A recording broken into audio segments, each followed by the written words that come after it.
መስቀል አብርሃ በከዋክብት አሰርገወ ሰማየ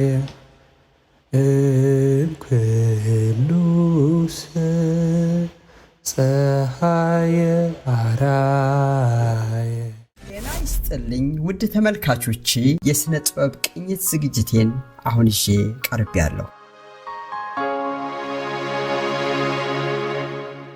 የተደበቁ እውነቶችን ፈልፍለን የምንተችበት ይህ ዝግጅት በብዙዎች ተወዳጅነትን እያተረፈ በመምጣቱ የተለያዩ ጠቃሚ መረጃዎችን ፈትነን ለማቅረብ እግዚአብሔር ቢፈቅድ እየሞከርን እንገኛለን። ከእናንተ የሚጠበቅ አንድ ነገር ግን አለ። ምንድነው አትሉንም? ይህንን ዝግጅት ለሌሎች ማዳረስ ቢመረመሩ ቢፈተሹ ይበጃል የምትሉትንም ድንቅ ነገር ብትጠቁሙን በደስታ እናስተናግዳለን።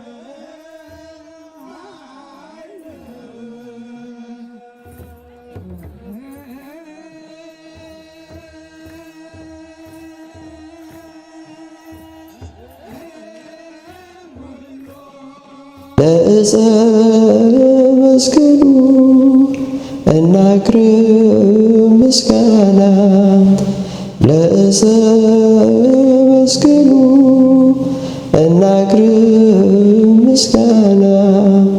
ኢየሱስ በደሙ ቀድሶታልና፣ ኢየሱስ በደሙ ቀድሶታልና። አጋንንት አይቀሩም ከሩቅ ይሸሻሉ፣ አጋንንት አይቀሩም ከሩቅ ይሸሻሉ። እኛ ስንባረክ በዕፀ መስቀሉ፣ እኛ ስንባረክ በዕፀ መስቀሉ።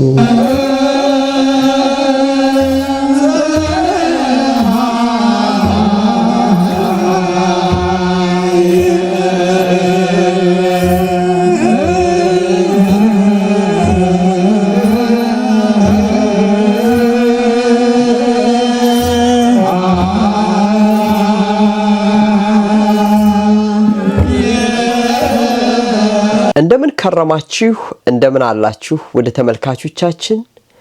በዛሬው ዕለት ያለነው ፖላንድ ዋርሶ ውስጥ ነው። እዛ ምን እግር ጣለ አትሉኝም? 500 መስቀሎችና አንድ ጽላት እዚህ አለ ተብዬ በሰዓት 300 ኪሎ ሜትር በሚስፈነጠር ባቡር ከተፋልኩኝ። እነዚህ መስቀሎች በአይነታቸው፣ በውበታቸው፣ በዘመናቸው ልዩ ናቸው። የሥነ ጥበባዊ ተውቧቸውም ትንግርት ነው። ይህንን ኢትዮጵያዊ ክርስቶስን የሚያሳይ ጥበብ ለምን አብረን አናየውም ብዬ ዛሬ እዚህ ፖላንድ ዋርሶ ሙዚየም ውስጥ ተገኝቻለሁ። ኑ ተከተሉኝ። በካህናቱ እጅ ዘወትር የምታዩቸው መስቀሎችን ምን እንደሆኑ አብረን እንይ።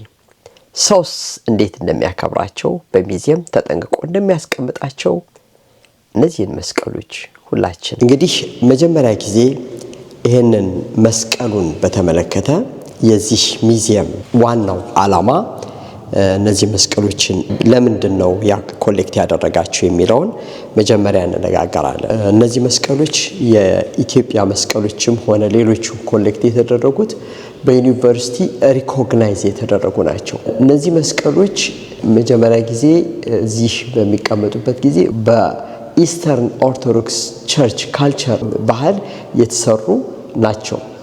እዚህ የተሰበሰቡት ማለት ነው።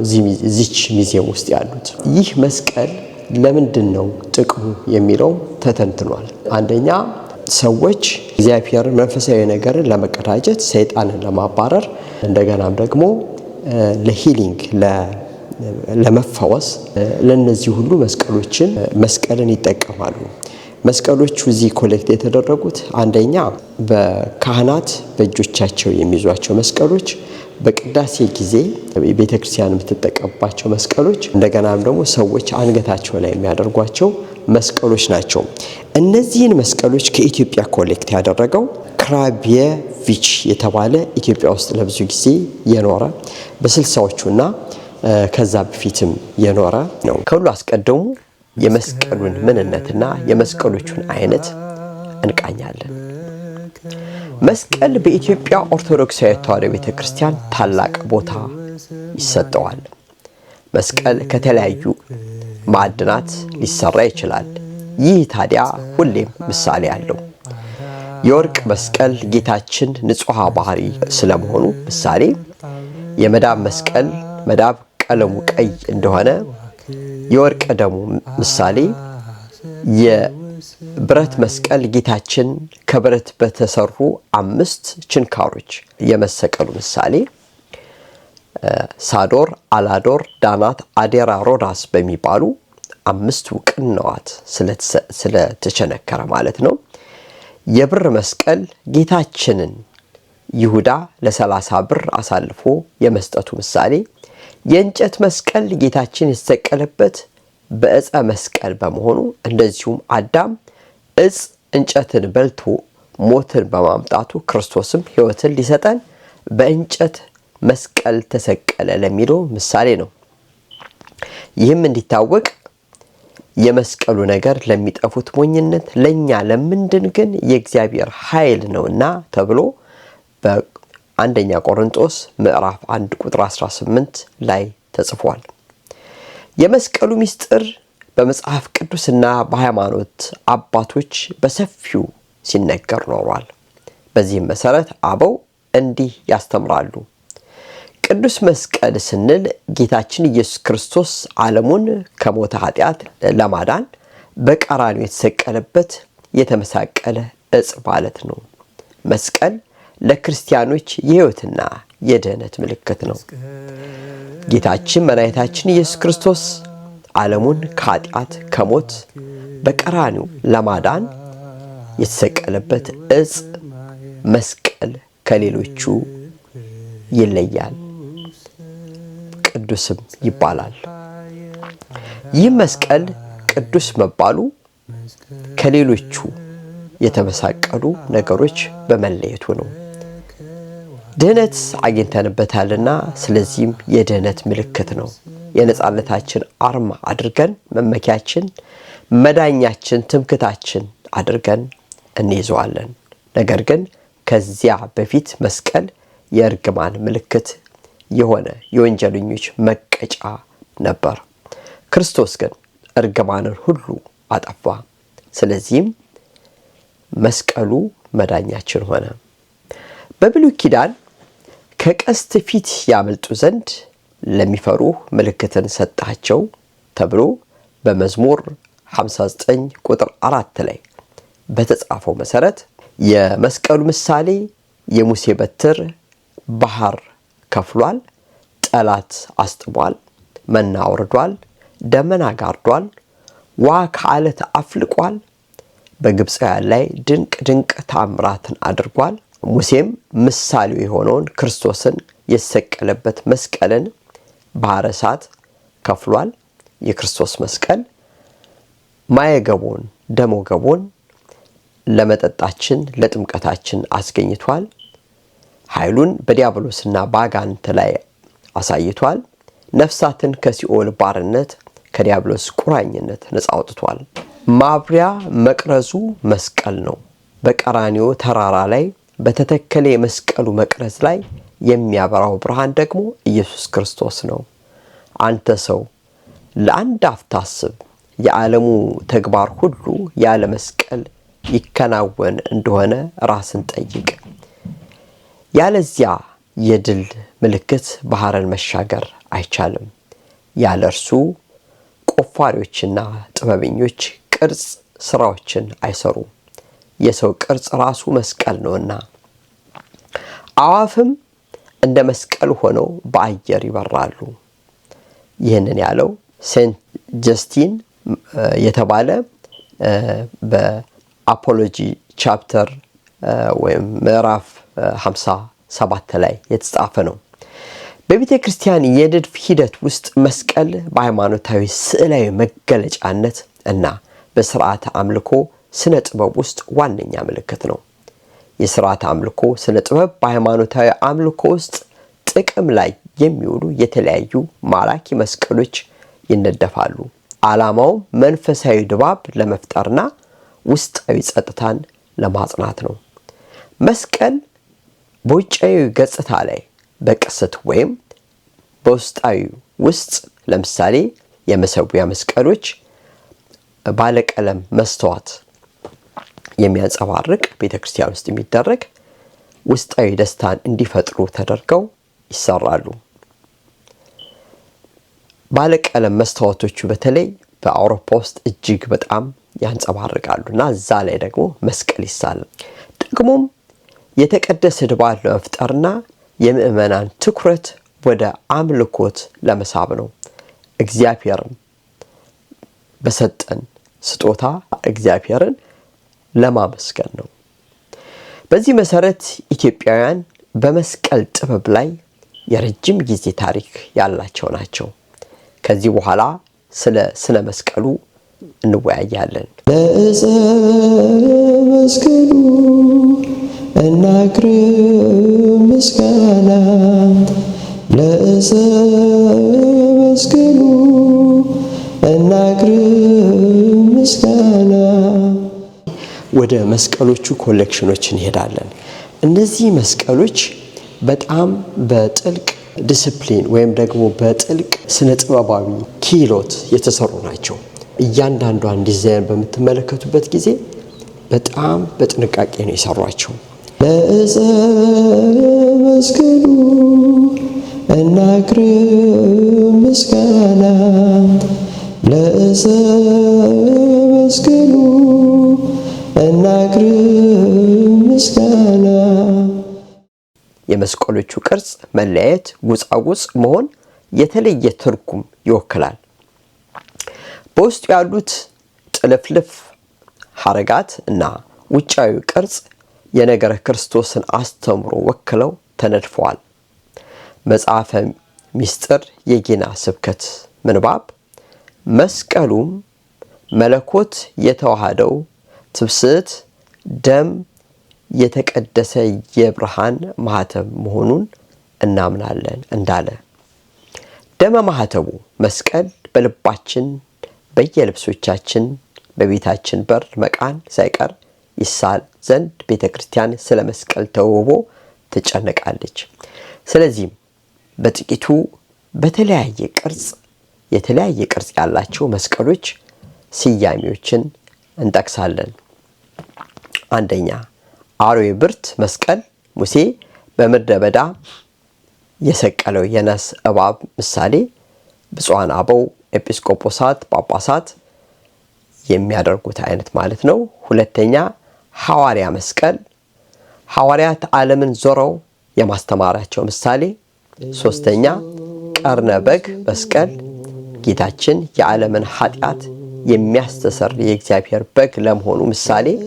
አራተኛ አውደ ዓለም መስቀል በክብ ቅርጽ የተዘጋጀ መስቀል ሲሆን የዓለም ሕዝብ በመስቀሉ የመዳኑ ምሳሌ በቤተ ክርስቲያን ጉልላት ላይ ከሚቀመጠው ጀምሮ ማለት ነው። አምስተኛ ሌጊዮስ መስቀል ሌጊዮስ ጌታችንን ጎኑን የወጋው የጦር ምሳሌ። ሶስተኛ ቀራንዮ መስቀል ጌታችን በቀራንዮ የተሰቀለበት መስቀል ምሳሌ ነው። ሰባተኛ ልሳነ ከለባት ወይም የውሻ ምላስ የሚመስል ውሻ የጌታውን ቤት እንደሚጠብቀው ቅዱሳንም ቤተክርስቲያንን በትምህርታቸው እስከ መስዋዕት በደረሰ እጅግ እግዚአብሔርን ባፈቀሩበት ልባቸው ስለሚጠብቁ ከሐሳውያን የስተት ትምህርትና ከመናፍቃን የኑፋቂ ትምህርት ስለሚጠብቁ ማለት ነው። ስምንተኛ ትምህርተ ንትፊት መስቀል ጌታችን ጎኑን የመወጋቱ በራሱ ላይ የእሾህ አክሊል የመድፋቱ እና የተበሳ አካሉ ምሳሌ ነው። እንደምታዩት እነዚህ የተበሱት የጌታችን የመድኃኒታችን የኢየሱስ ክርስቶስን በግርፋት የተበሳሳውን ለማሳየት ነው። ዕፀ ሳቤቅ መስቀል የጌታችን ምሳሌ ሆነው በይስሐቅ ፈንታ የታረደው በግ፣ የተያዘበት የሳቤቅ ሐረግ ቅጠል ምሳሌ። 10ኛ አስተግቡ መስቀል ከተለያዩ የመስቀሎች ንድፍ አይነት በማቀናጀት በማስተባበር የሚሳል መስቀል ነው። መስቀል ለ3 አይነት አገልግሎት ይውላል። የመጾር መስቀል በቅዳሴና በማጠንት ጊዜ ሰራዩ ዲያቆን የሚይዘው ነው። የእጅ መስቀል ካህናት ምዕመናንን የሚባርኩበት በእጅ የሚያዝ መስቀል አይነት ነው።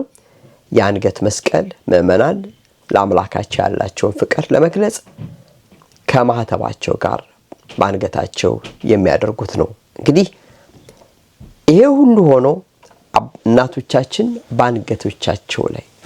በአንገታቸው ላይ በግንባራቸው ላይ መስቀሉን ይነቀሱታል።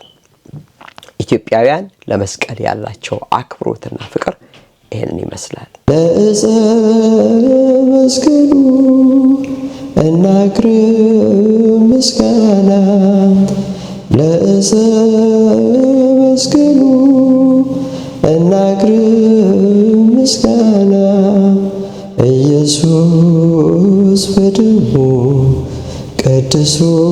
ቀድሶታልና። መስቀሎችን ወይም ደግሞ ጽሁፎችን፣ የብራና ጽሁፎችን፣ ስዕሎችን ይሰራሉ። ሁል ጊዜ እርጋታ ሲኖር ነው ወደ ኪነ ህንጻው የሚገባው ማለት ነው። እና የኪነ ህንጻዎችን ኳሊቲ እዚህ ታያቸዋላችሁ፣ እዚህ መስቀል ላይ ማለት ነው። የህዝቡን የስነ ጥበብ ብቃት የምታዩት እነዚህ መስቀሎች በማየት ነው። መስቀሎቹ እጅግ ረቂቅና ብዙ ጥልፍልፍ ዲዛይን ያላቸው ናቸው። አሁንም ነግራችሁ ስነ ጥበባዊ ስለሆነው ነገር ብቻ ነው። ሃይማኖታዊ ስለሆነው ነገር እጅግ ሰፊ ስለሆነ በትንታኔው እናያለን ማለት ነው። እንግዲህ በፖላንድና በመላው አውሮፓ በሺህ የሚቆጠሩ መስቀሎች አሉ። ለዛሬው የፖላንዱን ብቻ እናያለን። እንደምታዩት ከላይ የዘረዘርኳቸውን የመስቀል አይነቶች በዚህ ሙዚየም ውስጥ እናያለን። ለምንድነው ኢትዮጵያውያን መስቀሉን በመስራት የተጠመዱት? ፈረንጆቹስ እነዚህን መስቀሎች ለምን በጥብቅ ያሰሷቸዋል ብለን ብንጠይቅ ኢትዮጵያውያን መፍጠር የሚወዱ የተረጋጋ ጊዜ ካገኙ አክሱምን፣ ላሊበላን የሚያካክል ታላላቅ አብያተ ክርስቲያናት መገንባት የሚችሉ ናቸው። እንደ ክፉ ዕጣ ሆኖ ላለፉት 500 ዓመታት በጦርነት ተጠምደው በመቆየታቸው በኪነ ህንጻና በታላላቅ ስዕላት ላይ ጊዜያቸውን ማፍሰስ ሲሳናቸው በየቤታቸው በጦርነትና በድህነት እየቆዘሙ በእጅ የሚያዙ መስቀሎች ላይ የአእምሯቸውን ኃይል አፈሰሱ። በብራናዎች ላይ ትንንሽ ስዕሎችን ሳሉ። ለምንድን ነው ይሄ የሆነው? ከ500 ዓመታት በፊት ምን አይነት አደጋ በኢትዮጵያ ላይ ተፈጥሯል?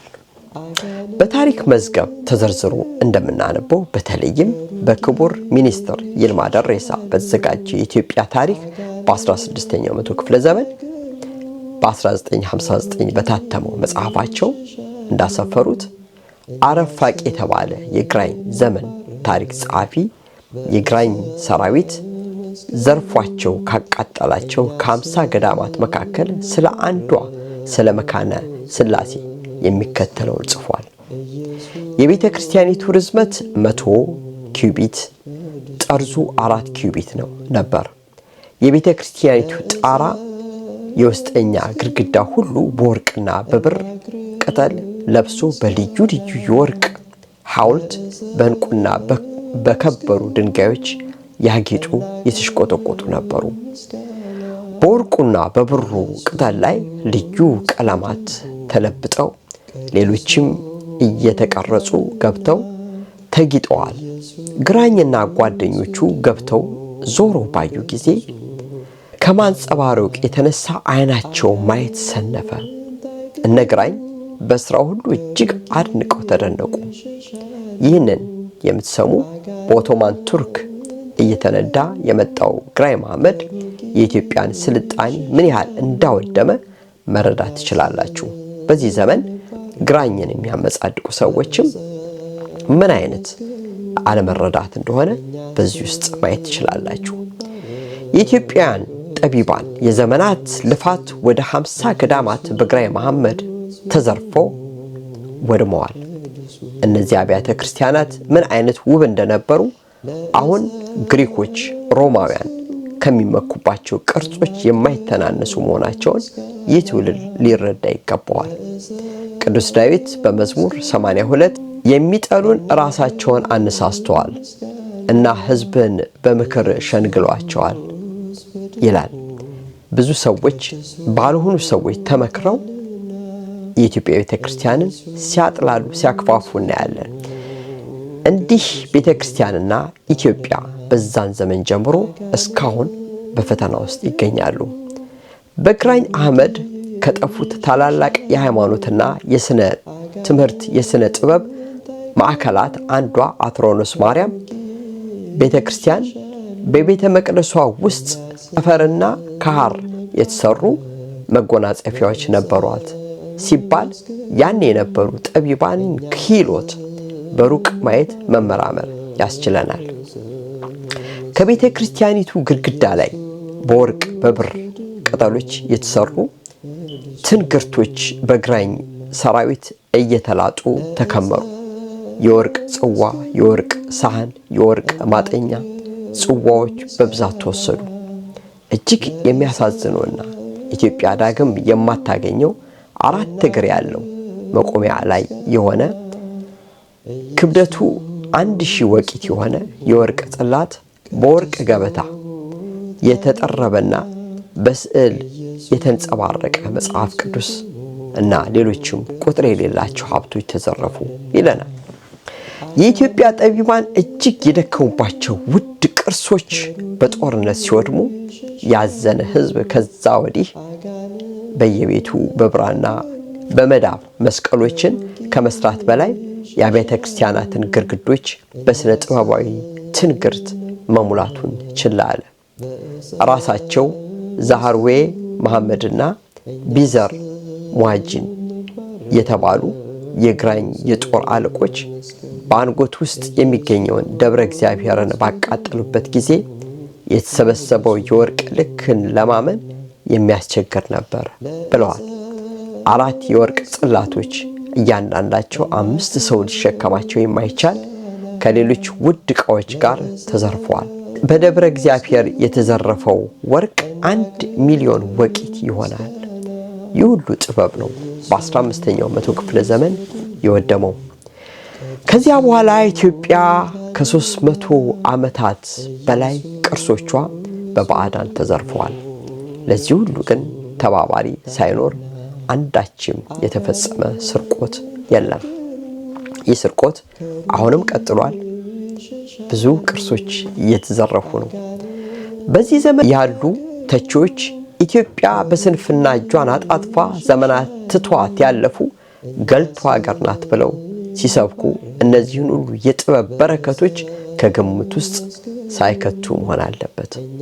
አውሮፓ በሄድኩ ወቅት ታላላቅ የኪነ ህንፃ የኪነ ጥበብ ውጤቶች፣ ቅርሶች ከ500 ዓመታት በፊት የተሰሩ ናቸው። እኛ ግራኝን የመሰለ የታሪክ ተምች ባይመታ ኖሮ ከማንኛውም ሀገር የማይተናነስ ቅርስ ነበረን። አሁን ይህንን መስቀል የማሳይበት 2 አበይት ነገር ስላለ ነው። አንደኛ መስቀሎቻችን በሚዚየም ውስጥ እንደ ኮሌክሽን እንደ አንድ የሥነ ጥበብ ውጤት ተደርገው እንዴት እንደሚቀመጡ እኛ ይህን ስራ ሰርተናል ወይ? የገዛ መስቀሎቻችን አክብረን ሰርተናል ወይ? እነዚህ በግል የሚሰሩ የሥነ ጥበብ ውጤቶች ናቸው። ምንም ለአምልኮ ብንጠቀምባቸውም እነዚህ ደግሞ ስዕሎች ናቸው። መስቀሉን የምናሳይበት መስቀል የድል ምልክት ነው። አሁን ለምሳሌ አይኮኖች እንደዚህ ኮሌክት ተደርገዋል። እነዚህ አይኮኖች በጣም ትልቅ ቫልዩ ያላቸው ናቸው። ሌላው ቀርቶ መቁጠሪያው እንኳን እንደዚህ ኮሌክት ተደርጓል። በነገራችን ላይ ጽናጽል እዚህ አለ።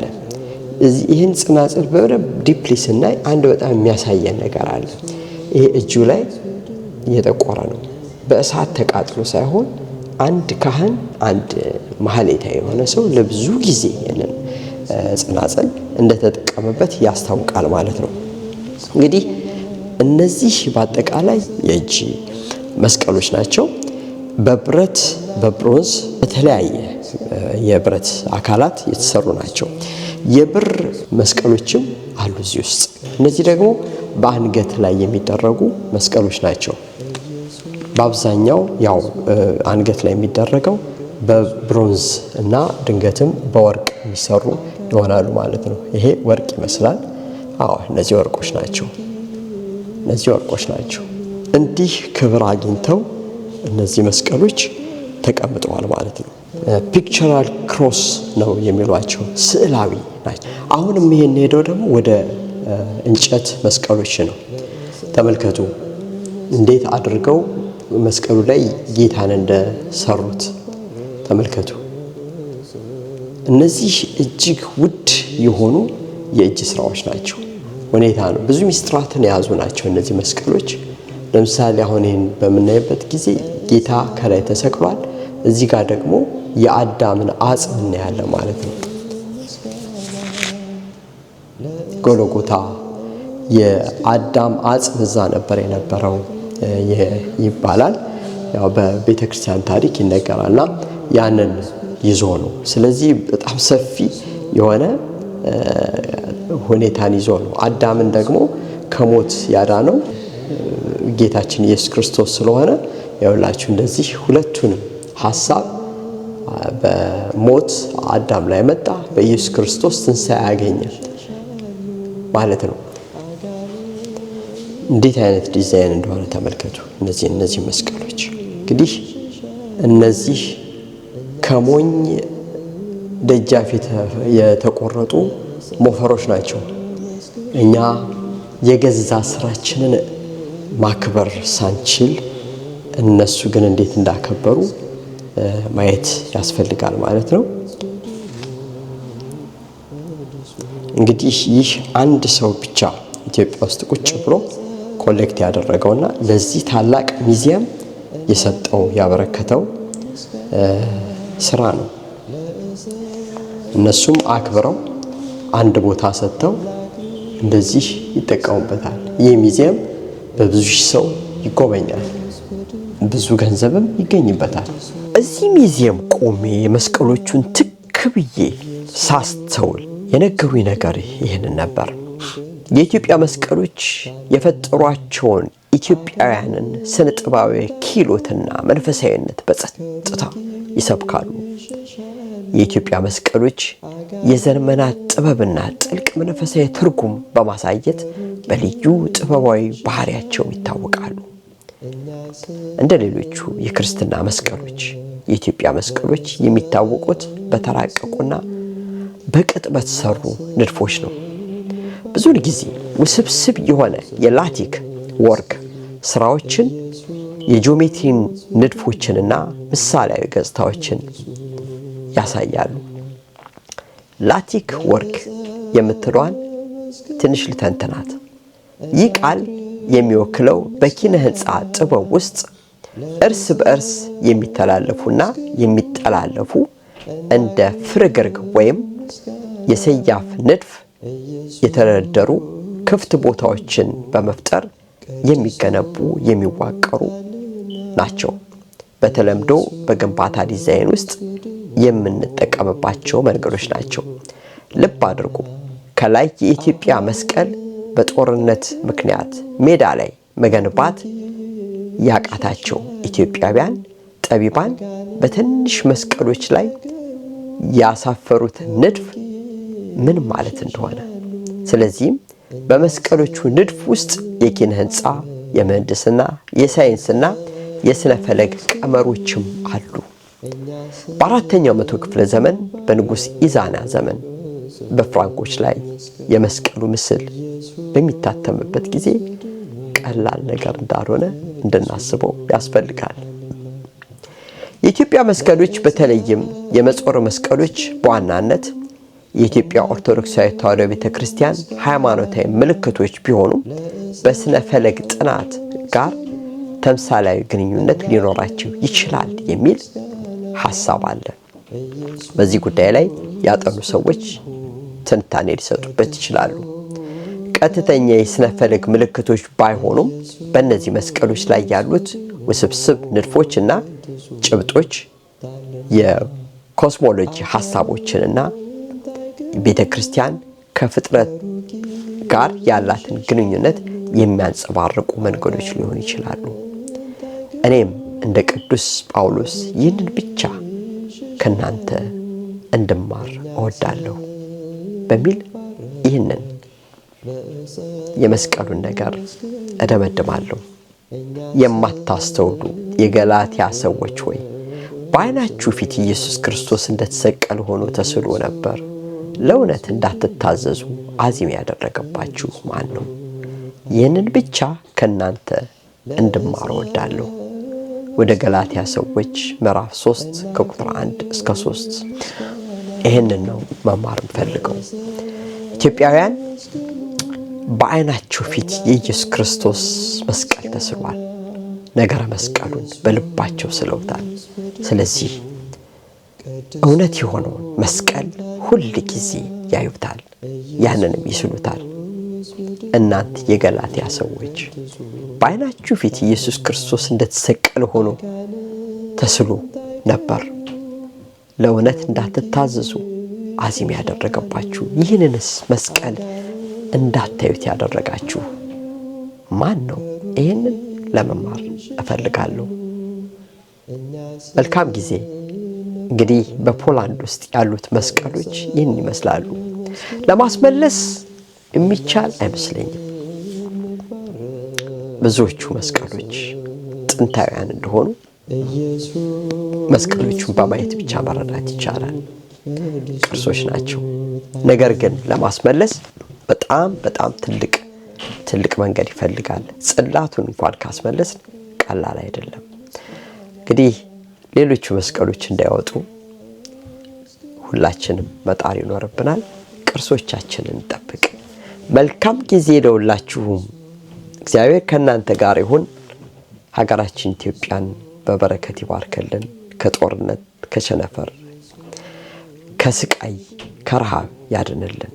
ወገኖቻችንን እንዳይሰደዱ ሀገራቸውን ሰላም ያደርግላቸው። መልካም ጊዜ። ከሩቅ ይሸሻሉ አጋንንት አይገሩ፣ ከሩቅ ይሸሻሉ እኛ ስንባረክ በዕፀ መስቀሉ፣ እኛ